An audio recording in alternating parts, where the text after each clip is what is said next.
I think the big surprise, in a sense, is Nirmala Sitharaman will now be the finance minister of the country. There was a sense that perhaps Amit Shah would be taking up that post. Well, we always had a health warning as far as these portfolios were concerned to wait for the official list to come out.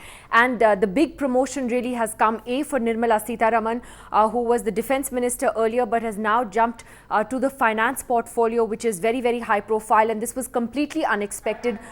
And yes, it was completely unexpected. But she's got finance and corporate affairs, and has been promoted in a big way. The other, of course, big promotion and inclusion is Dr. Jaishankar, the former foreign secretary, who is now the Minister for External Affairs with full cabinet rank. So he is replacing Sushma Swaraj. It's the first time a former IFS officer has been made a cabinet minister, and that's extremely important. The other fact is that Rajnath Singh, in a sense, has been, well, for want of a better word, kind of moved down from that number 2 post. He was Home Minister, of course, and is now Defence Minister, and the Home Ministry is the de facto number 2 position after the Prime Minister. So Rajnath Singh, slightly moving away there from that. Nitin Gadkari still retaining his road transport and highways portfolio. Apart from that, we have seen that Piyush Goyal, who was many believed would actually become Finance Minister, is still keeping the railways portfolio. But in addition to that, he is also keeping the Commerce Ministry. He's going to have the Commerce Ministry now under him. So he's keeping railways, but he's getting Commerce and Industry as well. Prakash Javadekar is going to be the new INB Minister and continue with the Environment Ministry, which he held earlier. Smriti Irani, the big giant killer, as we've been talking about, who defeated Rahul Gandhi in Amethi.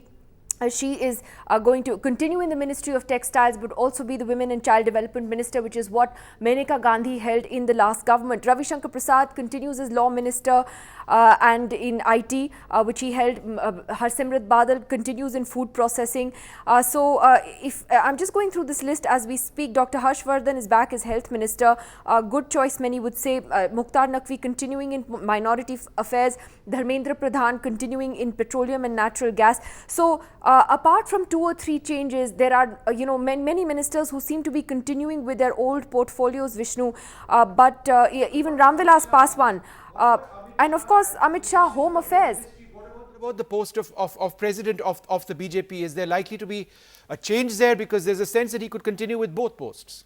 That is what is not clear at the moment. JP Nadda is among those who has emerged as a possible front runner to be the BJP president if the BJP does go for a change. Now, traditionally, the party has held 2 important principles till now. One is one person, one post, which the Prime Minister and Amit Shah have spoken about repeatedly as well. And the other is that they've normally not had a BJP president, the same person, for more than 2 terms. If they do hold on to these principles, then Amit Shah, yes, would be moving away from the party. Mr. Nadda was a minister in the previous government. He's not made a minister now, and that has of course increased speculation that he could then possibly be the BJP president. And, obviously whoever is BJP president, I think Amit Shah would still continue to have a considerable degree of influence. He's clearly the number 2 in this government. That was never in any doubt, and by being appointed Home Minister, that has been sort of underlined once again by the Prime Minister. But the big surprise really is Nirmala Sitharaman as Finance Minister. She has, seen a huge, a trajectory where she has really, seen a huge rise in the BJP, in the party structure, in the ministry, it's interesting to see that. And finance, as I said, was something that was not expected at all, and it's going to be quite a challenge ahead, not just for her, but for the government. With the economy the way that it is. You've got the GDP numbers coming out today. They're not expected to be great. It's a big responsibility on Nirmala Sitharaman's shoulders. No, but Nidhi, just in terms of what you're mentioning, the trajectory of growth, in a sense, not just of the economy, but of Nirmala Sitharaman has been incredible, from being party spokesperson to being the defense minister of the country to now being corporate affairs and of course the finance minister of the country. Her rise within the BJP and this government has been absolutely incredible. It has. I mean, she started as a party spokesperson. She's a JNU alumnus, by the way, and she started as a party spokesperson just a few years earlier and turned out to be a very effective, articulate spokesperson for the BJP. And then we saw her becoming part of the Modi 1 government. She was in the Commerce Ministry as well. And, from there we saw her moving to defense and, now to finance. So it really has been a great leap for her.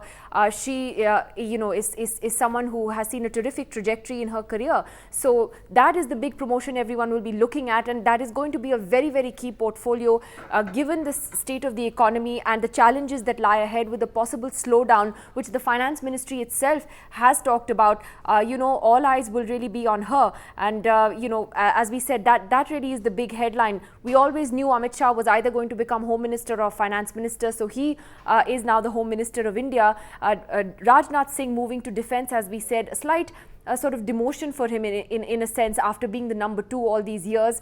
And Dr. Jaishankar, the new Foreign Minister of India, that's the other key portfolio, Vishnu. And you have the former Foreign Secretary, for the first time a former IFS officer becoming a Cabinet Minister. And Mr. Jaishankar, of course, someone whom the Prime Minister trusts, has worked with very closely. He got a 1-year extension as Foreign Secretary as well under Mr. Modi.